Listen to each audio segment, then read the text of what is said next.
रामकृष्ण हरी सर्वांना. वक्रतुंड महाकाय सूर्यकोटि समप्रभ निर्विघ्नं कुरु मे देव सर्वकार्येषु सर्वदा. सर्वमांगल्ये शिवे सर्वार्थसाधिके शरण्ये त्र्यंबके गौरी नारायणी नमोस्तुते. तर आपण काल अध्याय क्रमांक 3 याला सुरुवात केली होती. त्याच्या सुरुवातीच्या 5 ओव्या वाचल्या होत्या.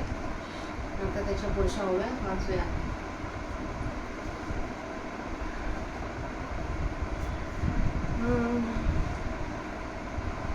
तर आपण पहिल्या 5 ओव्यांमध्येच पाहिलं होतं की अर्जुन किती मोठ्या अधिकाराने श्रीकृष्णाला बोलत होता की एवढं सगळं तुला माहिती आहे तरी तू मला माझ्या लोकांना मारायला सांगतोयस, असा त्याचा प्रश्न होता. त्याच्यावर आता परत पुढे काय म्हणतोय अर्जुन ऐका. व्यामिश्रेणेव वाक्येन बुद्धिमोहसैव मे तदकिं वदनिच्छत्य येन श्रेयाहं पानुयां. देवा तू वाचेसा बोलावे तरी आम्ही नेनती काय करावे. आता संपले म्हणा आगवे विवेकाचे. हा का उपदेशू जरी येसा तरी अपभ्रंशु तो पैसा. आता पुरला आम्हा दिवसा आत्मबोधाचा वैद्य वारुणी जाई. मग जरी आपणचे विष सुपे तरी रोग्या कैसे निजे सांगे मज. जैसे आंधळी सुये जे आवठा का माझविन दिजे मरकटा. तैसा उपदेशू हा गोमठा ओढवला आम्हा. मी आधीची काही नेने वरी कळवळील मोयेने. कृष्णा विवेकू या कारणे कुसिला तुझ तव तुझी ऐकी नवाई. येथे उपदाशा म्हणजे माझी गोवाई तरी अनुसरली या काही ऐसे केजे. आम्ही तनुमनु जीवे तुझी या बोला टांगावे आणि तुवेचे ऐसे करावे. तरी सरले म्हणे आता ऐसिया परिबोधसी तरी निके आम्हा करिसी. एक ज्ञानाची आस कायसी अर्जुन म्हणे तरी हे जाणीवेचे खीर सरले परी आणि काय कैसे झाले. जे भीत हे ढवळले मानस माझे.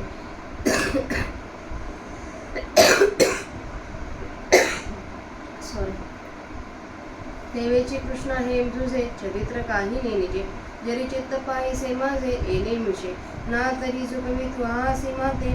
ती तत्वची कथली धवनिते हे अवगमित अनिरुते जाणवेना. म्हणून ऐके देवा हा भावा तू आता न बोलावा. माझे विवेक सांगावा मराठाची. मी अत्यंत जड असे परी ऐसाही निक परीसे. कृष्णा बोलावा तू वादैसे एकनिष्ठ. देखा रोगा ते जिनावे औषधा तरी देहावे. परी ते अतिरुच्च व्हावे मधुर जैसे तैसे.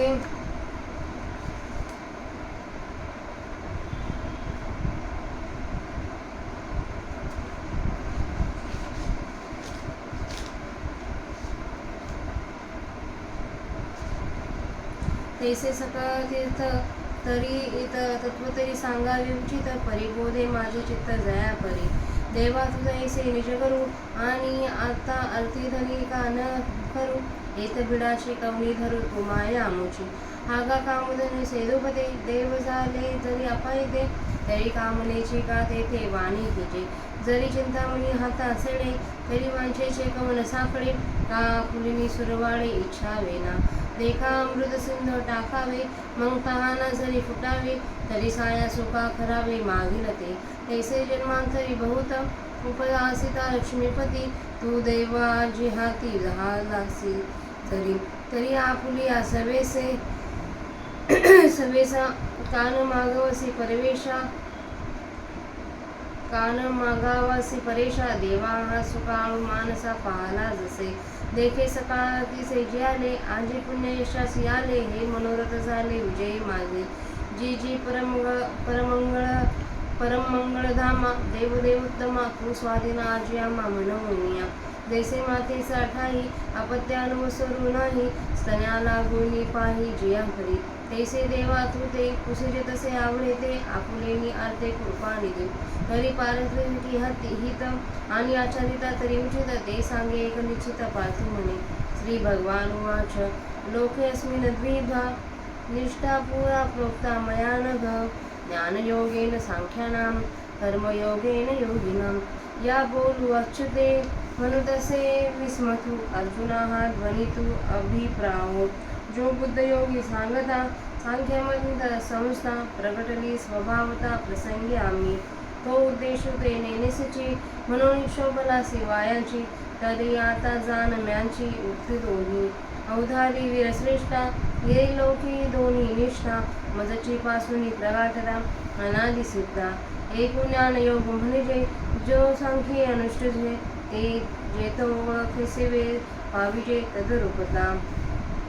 एक कर्मयोग जाण, ते एक साधक जननी होऊन, होऊन या निर्वाण पावती वेळे. आता आपण यांचा मराठीत अर्थ ऐकूया. मी वाचते, तुम्ही ऐका. घोटाळ्याचे दिसणारे या भाषणाने तू माझ्या बुद्धीला मोह पाडल्यासारखे करीत आहेत, असं अर्जुन श्रीकृष्णाला म्हणाला. तर ज्याच्या योगाने मला हित प्राप्त होईल असे एक निश्चित करून सांग. श्रीकृष्णा, तूच असे असंबंध बोलू लागलास तर आमच्यासारख्या अजाण माणसांनी काय करायचं? आता सारासार विचार कर. जगातून पार नाहीसा झाला असे म्हणतोस ना, असे म्हणेनास. अरे याला जर उपदेश म्हणावायचे तर मग भ्रम उत्पन्न करणारे भाषण याहून वेगळे ते काय राहिले? आता आमची आत्मबोधाची इच्छा चांगलीच पुरली म्हणावयाची. वैद्याने प्रथम रोग्याने काय खावे काय खाऊ नये हे सांगून गेल्यावर मग त्याने जर रोग्यास विष दिले तर तो रोगी कसा वाचावा हे मला सांग बरं. आंधळ्याला आडमार्गात घालावे किंवा आधीच माकड आणि त्यात त्याला मादक पदार्थ पाजावा, त्याप्रमाणे तुझा हा उपदेश मला फार चांगला लाभला आहे. मला अगोदरच काही समजत नाही, त्यात या भ्रमाने मला घेरले आहे. म्हणून कृष्णा, तुला सारासार विचार पुसला, पण तुझे एक एक पहावे तो सर्वच आश्चर्य. इकडे उपदेश करतो आणि त्यात घोटाळ्यात घालतोस. तर तुझ्या उपदेशाप्रमाणे चालणाऱ्याशी तू असे वागावेस. आम्ही शरीराने मनाने व जीवाने तुझ्या शब्दांवर अवलंबून राहावे आणि तूच असे भलतेच करावेस, तर मग सर्व कारभार आटोपला म्हणावायचा. आता याप्रमाणे जर तू उपदेश करणार असशील तर माग आमचे चांगलेच कल्याण करतोस म्हणावायचे. अर्जुन म्हणाला, आता येथे ज्ञान मिळण्याची आशा कशाची? ज्ञान मिळवण्याची गोष्ट तर खरोखरच संपली, पण यात आणखी एक असे झाले की माझे स्थिर असलेले मन यामुळे गडबडले. त्याचप्रमाणे श्रीकृष्ण, तुझे हे चरित्र काही समजत नाही. कदाचित या निमित्ताने तू माझे मन पाहतोस की काय हे न कळे, अथवा तू आम्हाला फसवीत आहेस किंवा गूढार्थाने तत्वज्ञानच सांगितले आहेस. हे विचार करून पाहिले तर निश्चित असे काहीच समजत नाही. एवढ्याकरता देवा ऐक, हा उपदेश असा गूढार्थाने सांगू नको. महाराज, मला तो विचार माझ्या भाषेत मला समजेल असा सोपा करून सांगावा. मी अतिशय मंद आहे.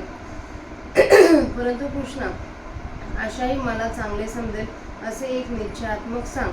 हे पहा, रोग हटविण्याकरता औषध तर द्यावे, पण ते औषध ज्याप्रमाणे अतिशय रुचकर आणि गोड असावे त्याप्रमाणे सर्वार्थाने भरलेले योग्य तत्व तर सांगावे, पण ते असे सांगावे की जेणेकरून ते माझ्या मनाला निसंशय कळेल. देवा, तुझ्यासारखा मला आज गुरु मिळाला आहे, तेव्हा आज मी आपल्या इच्छेची तृप्ती का करून घेऊ नये? तू आमची आई आहेस, तर मग त्याचे बीड कोणाची धरावयाची? अहो, दैववशात कामधेनूचे दुखते जर प्राप्त झाले तर अशा प्रसंगी हवे ते मागण्यास कमी का करावे? चिंतापाणी जर हाताला आला तर मग हवी ती वस्तू मागण्याची अडचण का वाटावी? आपल्याला हवी तशी इच्छा का करू नये? पहा, अमृताच्या समुद्राजवळ प्राप्त होऊन ते तहानेने जर तडफडत राहावायचे तर मग तेथपर्यंत येण्याकरता केलेले मागणे श्रम कशाकरिता करायचे? त्याप्रमाणे श्रीकृष्णा, अनेक जन्मी तुझी सेवा केल्यामुळे तू आज दैववशात जर हाताला आला आहे, तर मग हे परमेश्वरा, आपल्या इच्छेला येईल तेच तुझजवळून का मागून घेऊ नये? देवा, माझ्या मनातले हेतू पूर्ण सफल होण्याची ही वेळ आली आहे. पहा, माझ्या सर्व मनोरथांचे जीवित सफल झाले. आज माझे पूर्व पुण्य यशस्वी झाले व माझ्या मनातील हेतू आज तडीस गेले. कारण अहो महाराज, सर्वोत्कृष्ट मंगलाचे स्थान आणि सर्व देशात श्रेष्ठ अशा देवा, तू आमच्या ताब्यात आला आहेस. म्हणून पहा, जसे लहान मूल स्तनपान करण्यास आईच्या ठिकाणी वेळ अवेळ अशी काहीच नसते, तसे हे कृपानिधी देवा, मी आपल्या इच्छेला येईल त्याप्रमाणे तुला वाटेल ते विचारित आहे.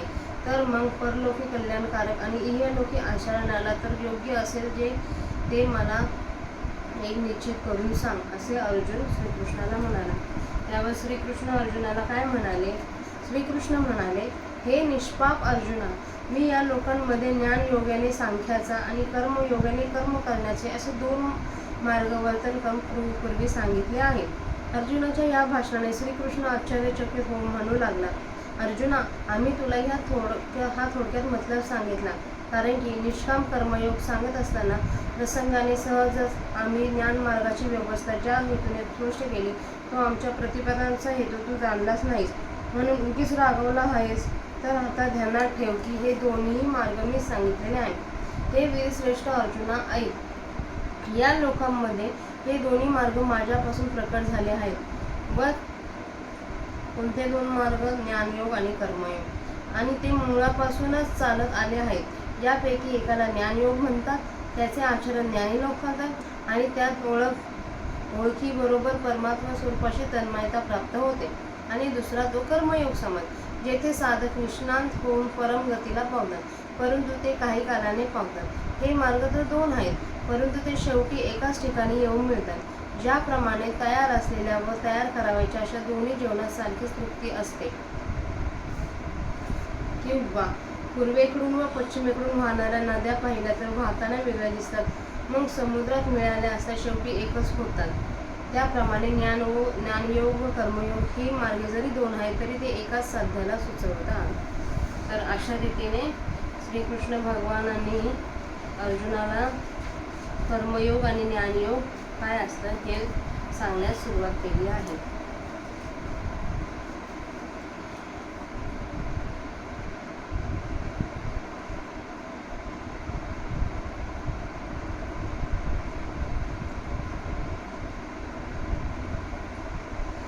थँक्यू सर्वांना. रामकृष्ण हरी.